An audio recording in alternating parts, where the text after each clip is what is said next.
وہ حدیث میں مکمل کر دوں کہ الکیس من دان نفسہ وعمل لما بعد الموت، تم میں سے ہوشیار انسان وہ ہے جو اپنے آپ کو قابو میں رکھے اور عمل کرے اس زندگی کے لیے جو موت کے بعد ہوگی۔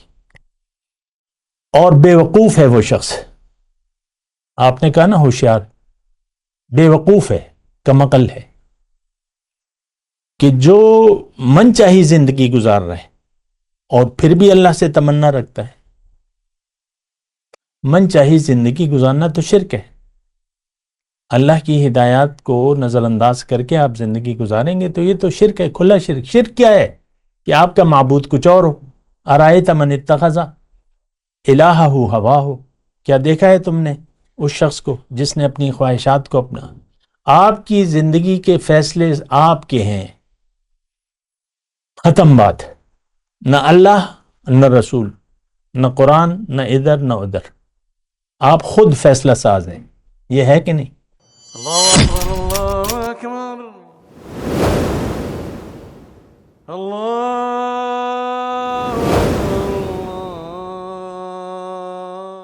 اعوذ باللہ من الشیطان الرجیم، بسم اللہ الرحمن الرحیم۔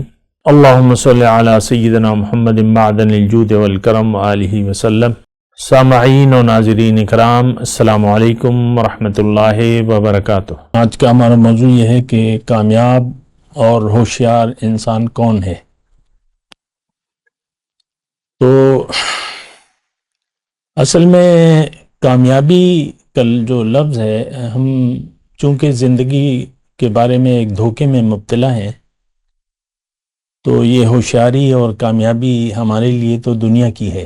آج کے مسلمان کے لیے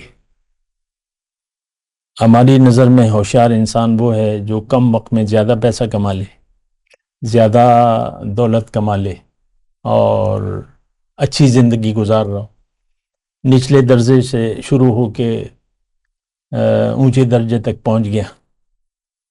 جیسا کہ بھارت کے ابھی کے جو وزیر اعظم ہیں مودی صاحب، ان کے بارے میں ہے کہ یہ چائے بیچتے تھے، اب وزیر اعظم ہیں، بہت بڑی سلطنت ہے، تو ہوشیار بھی ہیں اور کامیاب بھی ہیں۔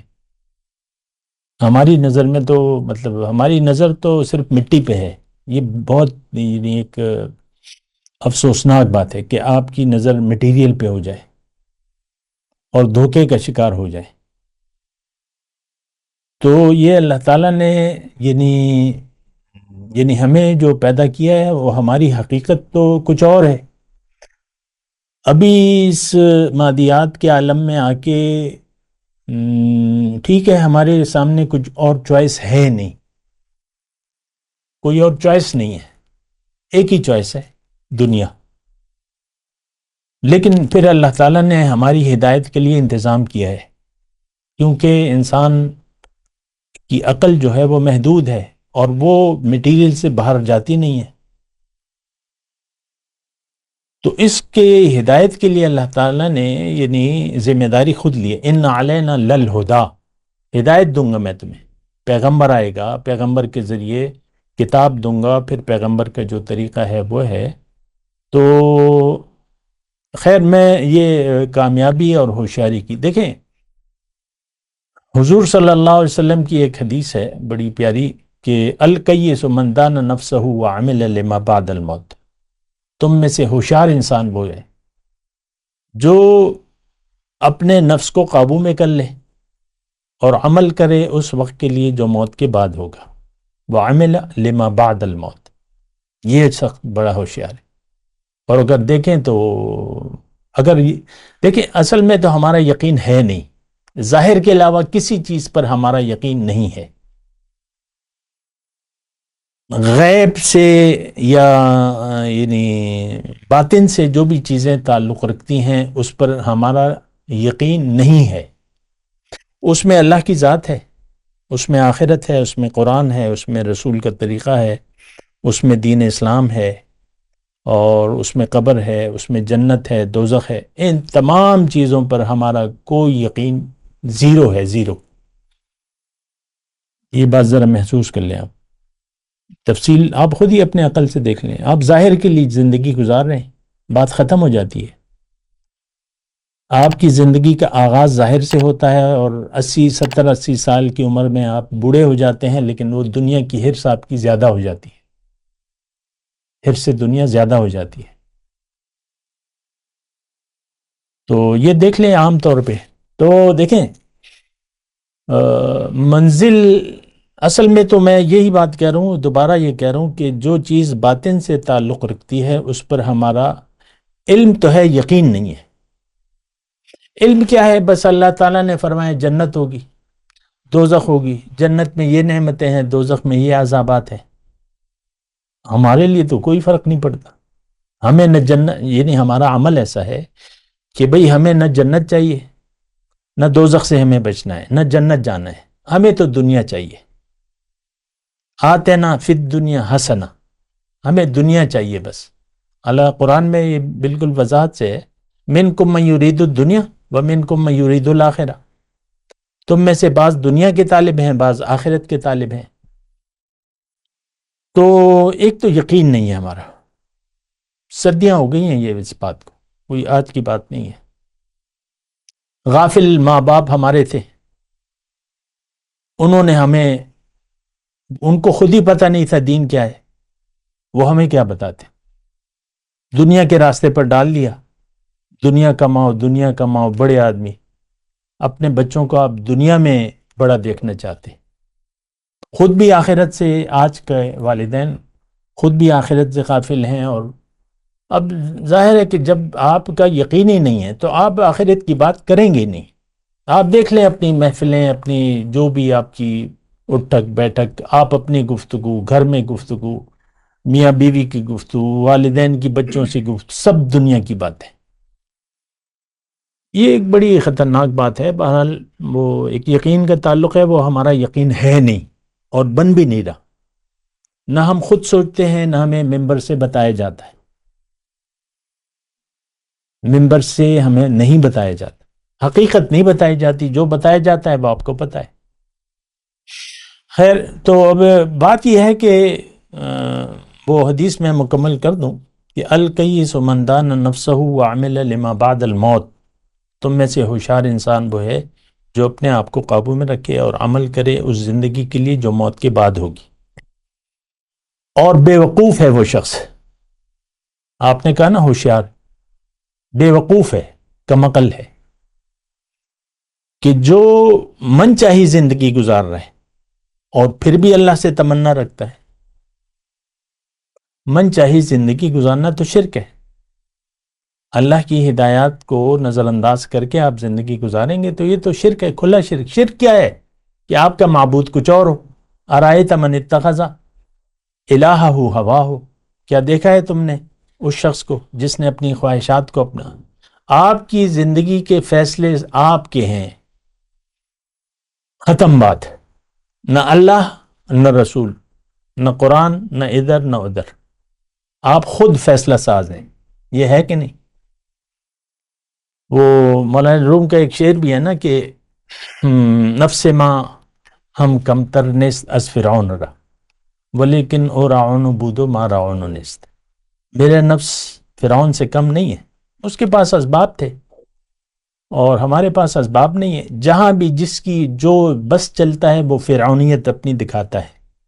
فرعونیت کیا ہے؟ میں بس، انا ولا غیری. الست، وہ اس نے کہا نا کہ بھئی کوئی اور خدا تو نہیں ہے، کوئی معبود نہیں ہے. تو بہرحال ایک اسی بات میں ایک میں قرآن کی ایک آیت پڑھ کے سناؤں، وہ ہوشیاری اور اس کی نا کامیابی اور ہوشیاری کی. کامیاب کون ہے؟ وَأَمَّا مَنْ خَافَ مَقَامَ رَبِّهِ وَنَهَى النَّفْسَ عَنِ الْهَوَى فَإِنَّ الْجَنَّةَ هِيَ الْمَأْوَى. جو اپنے نفس کو بری خواہش سے جتنے بچا لیا، اور وَأَمَّا مَنْ خَافَ مَقَامَ رَبِّهِ، جس نے اپنے رب، جو اپنے رب کے سامنے کھڑے ہونے سے ڈرا.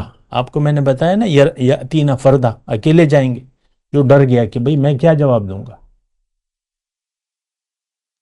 اور اس نے اپنے من چاہی زندگی نہ گزاری. فَإِنَّ الْجَنَّةَ هِيَ الْمَأْوَى، بس وہ جنت میں جائے گا. تو یہ تو کامیاب ہو گیا. ہوشیار بھی ہے، کامیاب بھی ہے کہ رب کے سامنے کھڑے ہونے سے ڈرا اور اللہ کی مرضی سے زندگی گزاری، تو یہ سیدھا جنت میں جائے گا.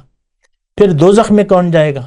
وَأَمَّا مَنْ طَغَىٰ، جس نے سرکشی کا رویہ اختیار کر لیا، وَآثَرَ الْحَيَاةَ الدُّنْيَا، اور دنیا کی زندگی کو ترجیح دے دی، فَإِنَّ الْجَحِيمَ هِيَ الْمَأْوَىٰ، اب سیدھا یہ دوزخ میں جائے گا. تو یہ آج جس صورتحال سے مطلب سائل نے سوال کیا ہے، تو یہ صورتحال اس وقت بھی تھی مدینے میں جب حضور صلی اللہ علیہ وسلم تشریف لے گئے، تو ہماری طرح کے منافق وہاں بھی موجود تھے مدینے میں، جو کہ غزوہ احد میں 300 کی تعداد میں تھے، انہوں نے حضور کا ساتھ چھوڑ دیا تھا. تو یہ ہماری طرح کے لوگ تو وہاں تھے، اور وہ ان سے جب کہا جاتا وَإِذَا قِيلَ لَهُمْ آمِنُوا كَمَا آمَنَ النَّاسِ، کہ بھئی ان منافقوں سے جب کہا جاتا کہ بھئی جو مخلص مومن ہیں ان کی طرح تم رویہ اختیار کر لو، قَالُوا أَنُؤْمِنُ كَمَا آمَنَ السُّفَهَاءُ، تو وہ کہتے کہ یہ تو بے وقوف لوگ ہیں، ان کی طرح ہم، یہ بے وقوفوں کی طرح ہم ایمان لے آئیں. وہ منافق کہتے انؤمن کما آمن السفہاء. تو آج بھی ہم بے وقوفی سمجھتے ہیں، خود بھی دین کے راستے میں چلنے کو اور اپنی اولاد کو بھی. جو تھوڑا سا وہ مخلص ہوتا ہے نا، تو عام طور پہ والدین، آج کے جو والدین ہیں وہ روکتے ہیں، نہیں اتنا آگے نہ بڑھو، لمٹ میں رہو، تم نے دنیا کا گھوڑا بننا ہے. تو مطلب ہم نقصان کی بات کرتے ہیں. الا انہم هم السفہاء، آپ نے ہوشیاری کی بات کی نا. دیکھو یہ لوگ بے وقوف ہیں جو مخلص نہیں ہیں اللہ کے ساتھ، یہ بے وقوف لوگ ہیں، لیکن ان کو اس بات کا شعور نہیں ہے. اصل میں تو آج کا مسلمان بہت بڑا بے وقوف ہے. اس نے جنت کو بیچ کے دنیا کا سودا کر لیا ہے، مجھے تو دنیا ہی چاہیے، اور دیکھیں گے پھر جنت آخر میں حج کر لیں گے. آپ دیکھ لیں حج بھی یہی ہے، آخر میں حج کر لیں گے، آخر میں مٹھی پر داڑھی رکھ لیں گے. ابھی نہیں، ابھی تو جوانی ہے، پھر دیکھیں گے. وآخر دعوانا الحمدللہ رب العالمین. مولاي صل وسلم دائما ابدا على حبيبك خير الخلق كلهم.